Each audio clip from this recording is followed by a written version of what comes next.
PM Narendra Modi is currently holding talks with European Commission President Ursula von der Leyen, who's on a two-day visit, in fact, to New Delhi. The EU chief has called India a trusted strategic ally and has pushed for a free trade agreement between India and the European Union, saying it would be the largest such deal, in fact, in the world. She admitted the negotiations will be tough, but stressed that timing and political will are very crucial. In fact, von der Leyen says both sides should aim to finalize the deal this year itself and also promised a full commitment to, in fact, make it happen. She also laid out three key focus areas to take the India-EU partnership to the next level: trade, technology, security and defense, and even global partnerships. In a big announcement, she said Europe is in fact exploring a formal security and defense partnership with India as well. It'll be similar to what the EU has with Japan and with South Korea. Now, the goal is to tackle cross-border terrorism, cyber attacks, and even maritime threats together, while also collaborating on cutting-edge defense technology, including drones and space security.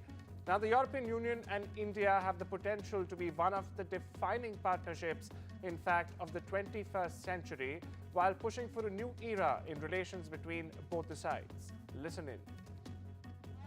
To very briefly map out my vision of the three areas which can take our partnership to the next level. The first is trade and technology. The second is security and defense. And the third is connectivity and global partnerships. Ladies and gentlemen, the first area where I believe we can make real progress is on delivering prosperity in Europe and in India. Here we have a real shared interest and sense of purpose. India's Viksit Bharat 2047 vision will help to transform the economy and create millions of jobs, from traditional manufacturing sectors to the very high-tech industries and innovation. Europe is striving towards the same goal through our own economic and industrial transformation. And I believe that we can help each other to reach our goals. Make in India and Made in Europe can work together to drive our industries forward. And our common interests in de-risking our economies, in particular in sensitive technological areas, can help drive our economic security. Ukrainian President Volodymyr Zelensky is in Washington, D.C. to meet U.S. President Donald Trump. Now, the two leaders are expected to finalize and possibly even sign a rare earth minerals deal, giving the U.S. access to Ukraine's critical mineral deposits. While the terms are mostly agreed, Zelensky is pushing for security guarantees to be a part of the deal as well. Now, that's something Trump says should be Europe's responsibility, in fact. The meeting comes just a day after Trump hosted UK Prime Minister Keir Starmer to discuss a potential trade deal and the Ukraine war as well. More news from the US. After days of desperate appeals, the family of Neelam Shinde, an Indian student in coma currently in the US, has finally been granted emergency visas. Now, Shinde, a student at the California State University, was critically injured in a hit-and-run accident on the evening of the 14th of February earlier this month. Her family, based in Maharashtra's Satara district, had been struggling, in fact, to get a visa appointment even after learning of her tragic accident. Their initial interview slot was for next year. Following appeals through the media and intervention by leaders like Supriya Sule, the U.S. Embassy expedited the process. The family is now set to fly to California soon. Meanwhile, the accused driver, 58-year-old Lawrence Gallo, has been arrested for the hit-and-run Shinde. Meanwhile, Shinde, in fact, remains in critical condition, though her family says there's been slight improvement. A federal judge in San Francisco has ruled the Trump administration likely broke the law by firing thousands of probationary federal workers. Judge William Alsup granted temporary relief to unions and non-profits that sued to stop mass terminations by President Donald Trump.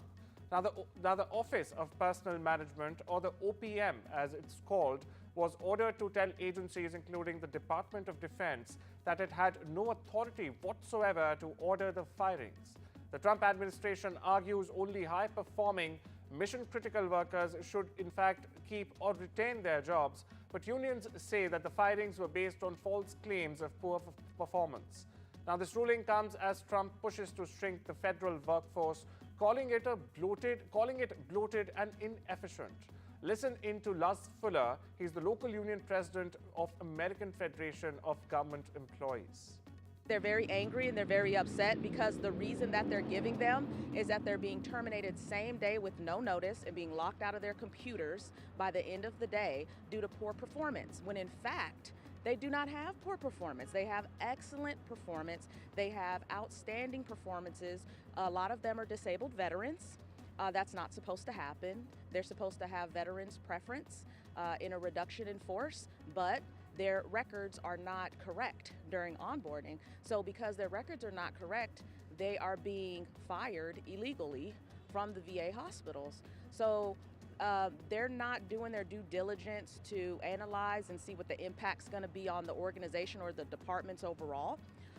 They're not checking the performance ratings of any of these employees. They're just saying goodbye, we want you gone. Donald Trump appeared to make a U-turn after previously describing Ukrainian President Volodymyr Zelensky as a dictator. In fact, Trump has called Zelensky a dictator for not holding elections during wartime when much of Ukraine is under Russian occupation. Its soldiers are on the front lines and the country is under martial law. Mr. President, do you still think that Mr. Zelensky is a dictator? Did I say that? I can't believe I said that. Next question. And British Prime Minister Keir Starmer flattered US President Donald Trump with a basket of gifts on his first visit to the White House on Thursday, including commitments, in fact, to spend more money on defense, lavish praise, and a letter from King Charles III inviting Trump for a state dinner. Now, Trump was exceedingly pleased, but that didn't mean Starmer got anything in return. Trump appeared unmoved by Starmer's desperate appeal for a stronger U.S. commitment to protecting Ukraine if and when its war with Russia ends. Starmer, conscious that Trump had rejected pleas to provide security guarantees for Ukraine, has been asking for something less. A U.S. commitment backstop. A U.S. commitment to, in fact, to backstop European efforts to help defend Ukraine from any future invasion by Russia. Listen in. There's a famous slogan in the United Kingdom from after the Second World War. That is that we have to win the peace. And that's what we must do now. Because it can't be peace that rewards the aggressor or that gives encouragement to regimes like Iran. We agree history must be on the side of the peacemaker, not the invader. So the stakes, they couldn't be higher. And we're determined to work together to deliver a good deal. I think we're going to have a very successful peace, and I think it's going to be a long-lasting peace, and I think it's going to happen hopefully quickly. If it doesn't happen quickly, it may not happen at all. And we want it for two reasons. Number one, I want to see on a humane basis, I want to see soldiers stop getting shot, because largely it's soldiers now. Towns have been obliterated. But it's largely that, and I don't want to pay billions and billions and billions of dollars, nor does the Prime Minister or anybody else, on a senseless war that should have never happened. US President Donald Trump has said that his proposed 25% tariffs on Mexican and Canadian goods will indeed go into effect on the 4th of March, and threatened an extra 10% duty on Chinese imports because, he claims, deadly drugs are still pouring into the US from those countries. Now, Trump said in a post on its Truth Social site on Thursday that he would impose the additional 10% tariffs on Chinese goods starting the 4th of March. Now, this would come on the top of the 10% tariff that he levied on the 4th of February on imports from China over the fentanyl opioid crisis. Israel's military has released its first official report on the failures that led to Hamas's deadly October 7 attack in 2023, which triggered, in fact, the ongoing Gaza war. Now, the report admits Israel's defense forces failed to protect civilians, underestimated Hamas's intentions, and even ignored warning signs for years together. The military chief at the time, Lieutenant General Herzi Halevi, had taken full responsibility and resigned, calling for a formal investigation after the war. And Andrew Tate and his brother Tristan have arrived in Florida after Romanian authorities allowed them to leave the country temporarily. The brothers, who face serious charges back home in Romania, including rape, trafficking minors, and money laundering, deny all these allegations. And speaking at the airport, Andrew Tate said that they are innocent until proven guilty, and even claimed lies are being spread to ruin their reputations. Meanwhile, Romanian prosecutors say that the case is still ongoing and that the Tates must return to Romania next month. Meanwhile, Florida Governor Ron DeSantis says the brothers are not welcome in his state due to their alleged conduct. Listen in. We have no involvement in that. I read about it through the media. Clearly, the federal government has jurisdiction, whether they want to rebuff his entry into the United States, and I have confidence that whether it's Pam Bondi or Kristi Noem, that they will be looking at that. I do know our Attorney General, James Uthmeyer, is looking at what state hooks and jurisdiction we may have to be able to deal with this. But the reality is no, Florida is not a place where you're welcome with that type of conduct in the air. And I don't know how it came to this. We were not involved. We were not notified. I found out through the media that this was something that was happening. And it's time we step into a short break. See you on the other side.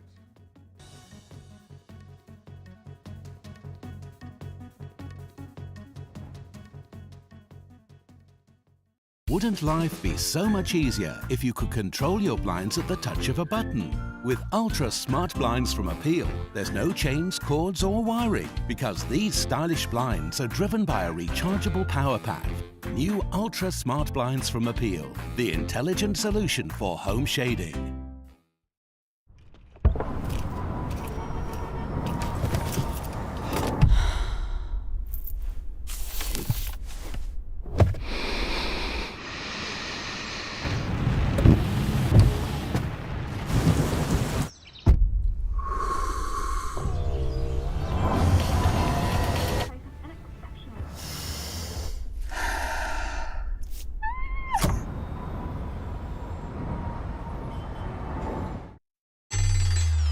Time's up, fad diets. Life's too short to only eat grapefruit, hard-boiled eggs, cabbage soup.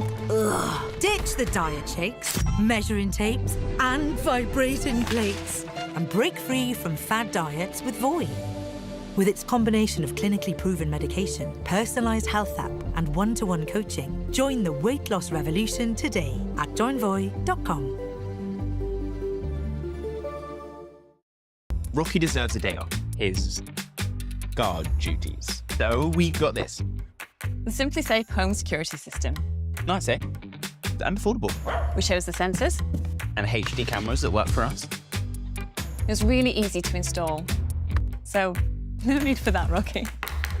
Best thing, it doesn't cost an arm and a... Get our Which Best Buy rated starter pack from under £200.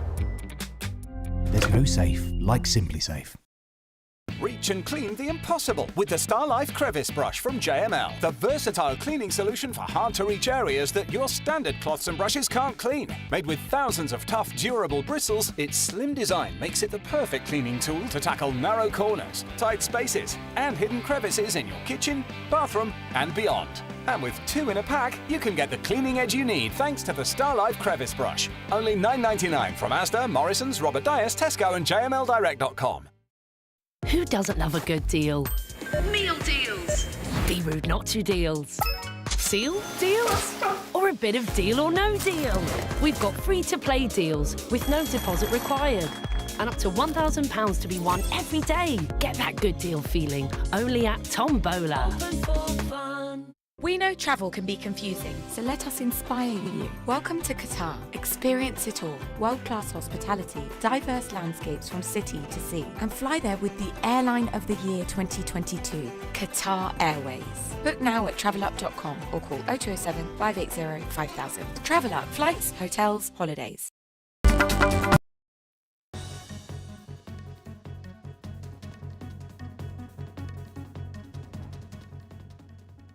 Welcome back. You're watching The World Report on NDTV. Now, Bitcoin, the world's biggest cryptocurrency, has fallen more than 5%, dropping below $80,000 for the first time, in fact, since the 11th of November last year. The world's largest cryptocurrency is under pressure after a $1.5 billion hack involving rival coin Ether, triggering investor panic. Now, concerns over President Trump's unclear crypto policy and fresh tariff threats on Canada, Mexico and China are also weighing in heavily on sentiment. Bitcoin has lost a quarter of its value since December, when hopes were high for a more crypto-friendly administration. Meanwhile, analysts say without fresh policy announcement, momentum has faded, leaving Bitcoin vulnerable to broader market uncertainty. Elon Musk-owned Tesla has applied for its first permit in California to offer a future robotaxi service. Right now, Tesla can only test self-driving cars with human safety drivers in the state. But for a real commercial robotaxi service, the company needs multiple additional approvals, including permits for fully driverless rides. Elon Musk wants Tesla's ride-hailing service running in California and Texas this year, but experts warn that could take years to gather, in fact. Meanwhile, the company's robotaxi plans are crucial as EV demands have slowed down in the country. Musk's ties with President Trump could help, but California's strict rules remain a major hurdle for Elon Musk. NVIDIA shares plunged over 8% after the company's latest revenue forecast failed to excite investors. While the company expects strong demands for its AI chips, growth is clearly and evidently slowing down. With projected revenue increases much lower than last year, margins are also set to shrink, raising fresh concerns, in fact, about profitability. NVIDIA's performance is closely watched as a signal for the entire AI sector, and this disappointing outlook has added pressure on the already struggling Magnificent Seven tech stocks. Meanwhile, analysts say that the AI boom may be losing steam faster than they had earlier anticipated. Chinese tech startups are racing to secure funds after a breakthrough by AI model DeepSeek and a rare meeting between President Xi Jinping and top tech leaders in the country. The AI sector is driving a surge in venture capital activity, reviving a market that had slumped for years together due to regulatory crackdowns and even geopolitical tensions. Now, startups in AI meet medical tech, chip making, and even robotics are at the center of this rush, with some raising millions together within just a matter of a few weeks. However, strict IPO rules in the country and tensions with the US still cast a shadow over potential exits, keeping long-term prospects uncertain, to say the least. And Apple is introducing age assurance technology to protect children's privacy on apps. The tool lets parents set a child's age in Apple accounts and share only an age range with apps, not full birth dates. Now, this move comes as US states debate new laws requiring stricter age checks for social media and even other platforms. The company says its system avoids collecting sensitive data directly while still meeting legal needs. Meta welcomed Apple's step but wants app stores to handle full verification instead. Speaking of Meta, the company is in talks to raise $35 billion to finance its massive data center expansion. Apollo Global is expected to lead the deal. With AI demand surging, Meta plans to spend up to $65 billion this year on infrastructure. Now, this includes a $10 billion AI data center in Louisiana. Meta says the Louisiana center's energy will be fully offset with renewables. The funding talks come amid investor concerns over high costs and as rival Microsoft pulls back on some data center leases. Meanwhile, Chinese AI breakthroughs are also adding pressure to cut costs, further complicating Meta's current plans. OpenAI has unveiled its new AI model GPT 4.5 in a research preview for pro users.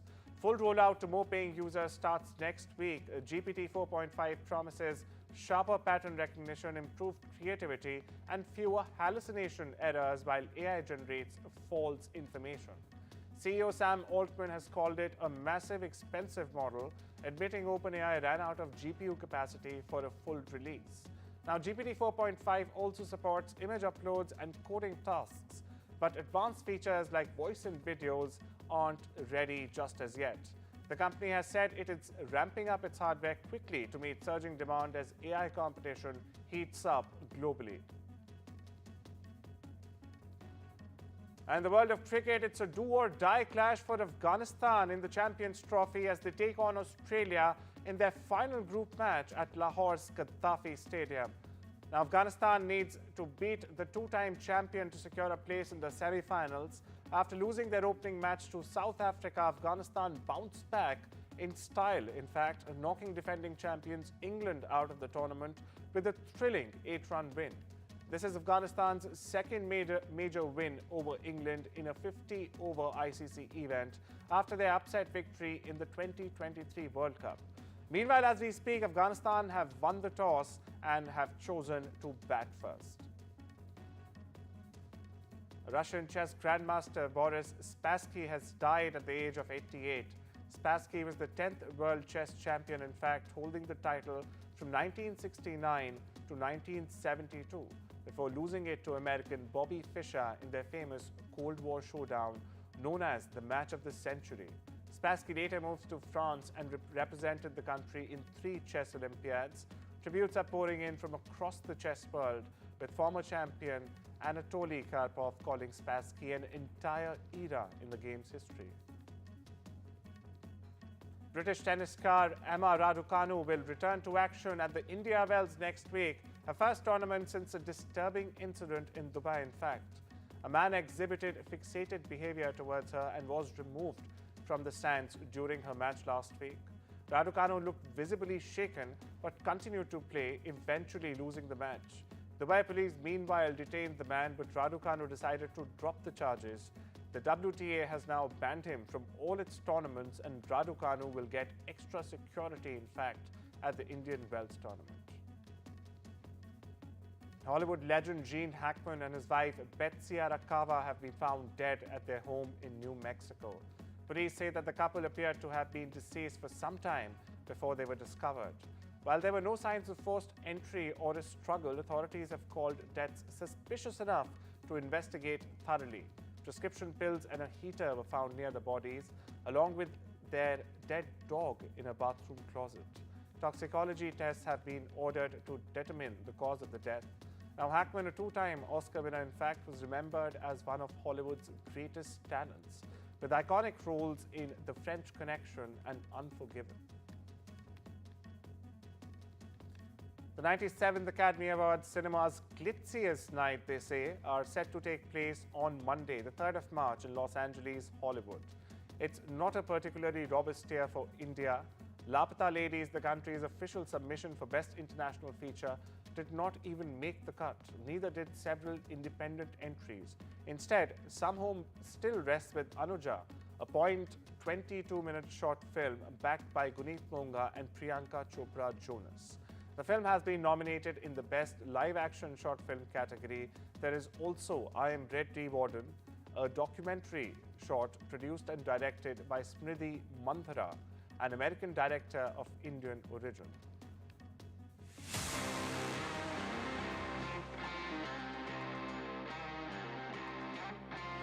Now, I want to make sure you guys aren't crushed by this carpet. Just roll It weighs slow. over 6,000 pounds.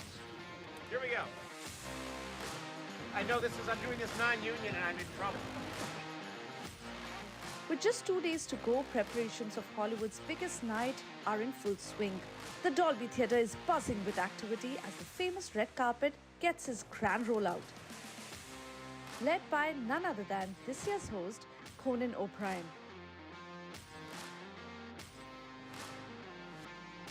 The 2025 Academy Awards, taking place on Sunday, will celebrate the best in cinema while also acknowledging the resilience of Los Angeles.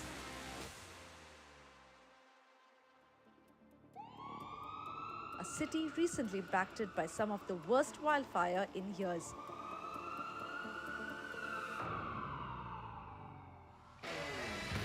This year's nominees are set to make history. Leading the pack is Emilia Perez, a Spanish-language musical crime drama that has dominated the award season. With 13 nominations, it holds the record for the most nods. Meanwhile, we take you straight away to Ursula von der Leyen's press conference with PM Narendra Modi. Listen in. So are the planets. Indeed, today, 7 planets in our solar system come into perfect alignment. And that is a very outstanding event. And they say that this event signals transformation and growth. And that's exactly the moment we find ourselves in. The planets are aligned, and so are Europe and India. I'm here today with the whole College of Commissioners. And indeed, it is our first visit outside Europe since we took office in December. And this shows how much we value our partnership. We want to take it to new heights. India is a like-minded friend. We are the 2 largest democracies in the world. And under your leadership, Prime Minister, it has been thriving. We are bound by shared convictions and values. From resilient supply chains, we are shared interest to a free and open.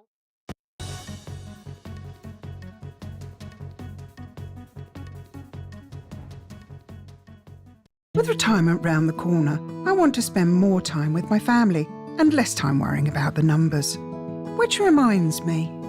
Welcome to British Seniors, the UK's #1 rated provider of over 50s life insurance. Hi, I'd like a quick quote. No problem. We're proud to offer our seniors lifetime guarantee. With 100% of claims having been paid, we guarantee your premiums will never go up and that you'll speak to one of our specialists in the UK.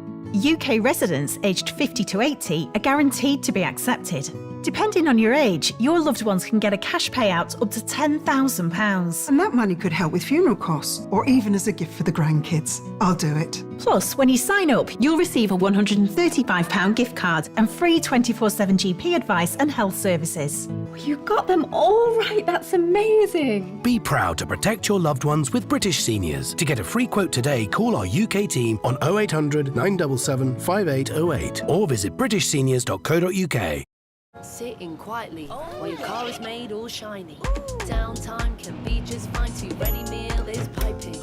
Waterproof, on the loo. Just enjoy your back tattoo. Tea break, face break, maybe even watch the ad break. Sometimes it's not time for some tombola, right? It's enjoying lasagna time, chilling with a book time, or time to visit your nan time. Put the phone down.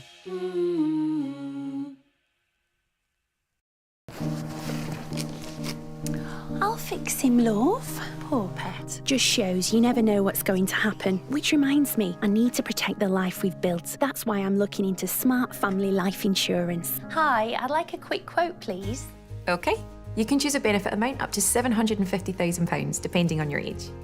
If you're a UK resident aged 18 to 64, you can apply with just a few health and lifestyle questions. For £250,000 of cover, the price starts at just £14.77 a month. That's less than I thought. And it could help my husband with the mortgage. Just like families, not all life insurance is the same. That's why we offer the Smart Family Guarantee. That's good to know. You'll also receive a 100% advance in the event of terminal illness and 10% cash back on your first year's premiums. That's the Smart Cashback. Plus, you'll also get your choice of a £125 gift card. Protect the life you've built the smart way. To get a free quote today, call our specialist UK team on 0800 977 5753 or visit smartinsurance.co.uk.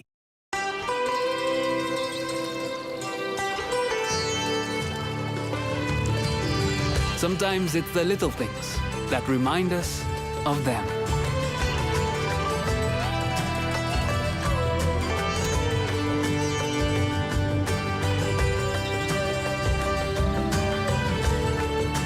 Stay close, even when you're far apart. Send money worldwide with Remitly.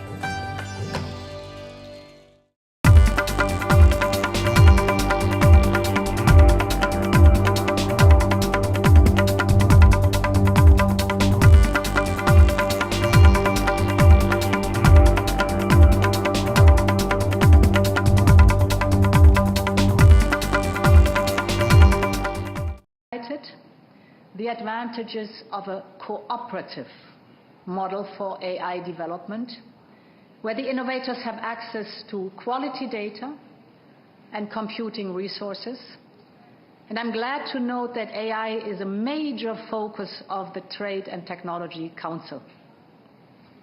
The European AI Office and India AI Mission also agree on deepening the cooperation.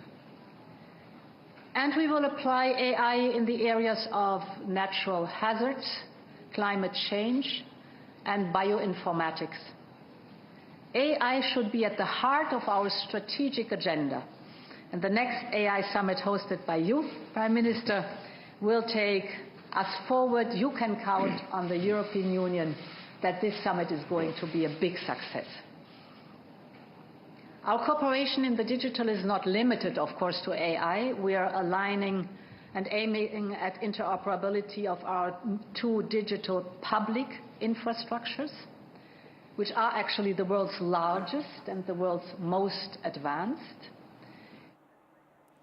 Calling India and EU partnership an organic partnership, and as we believe that the shared prosperity is what the two, whether it's Europe or India, is what is the common belief. There's a lot that we can align on. There's a lot of common interest. That is what both the leaders have said. Of course, this is Ursula von der Leyen, the president of the EU, and also Prime Minister Modi there, making that joint statement, agreeing on peace and security as well as stability in the Indo-Pacific area, and that is the people-to-people connected. That is a strong asset with limitless possibilities, with a bold roadmap for the partnership between EU and India. Of course, Ursula von der Leyen saying that the planets are aligned, and so is India and Europe. And to know more on this, we have Gauri Dwivedi joining us. Gauri, take us through the key takeaways of this meeting that's been held between Prime Minister Modi and Ursula von der Leyen, and this joint statement that the two leaders have just made. Very significant statement and a very significant meeting really coming to a close here in the New Delhi chapter of Ursula von der Leyen's visit. Remember, it's a 27-member full delegation. The first time you have all the 21 commissioners of the EU actually stepping outside of Europe and coming to India. Indicates the messaging, the intent, the seriousness with which EU is and wants to engage with India.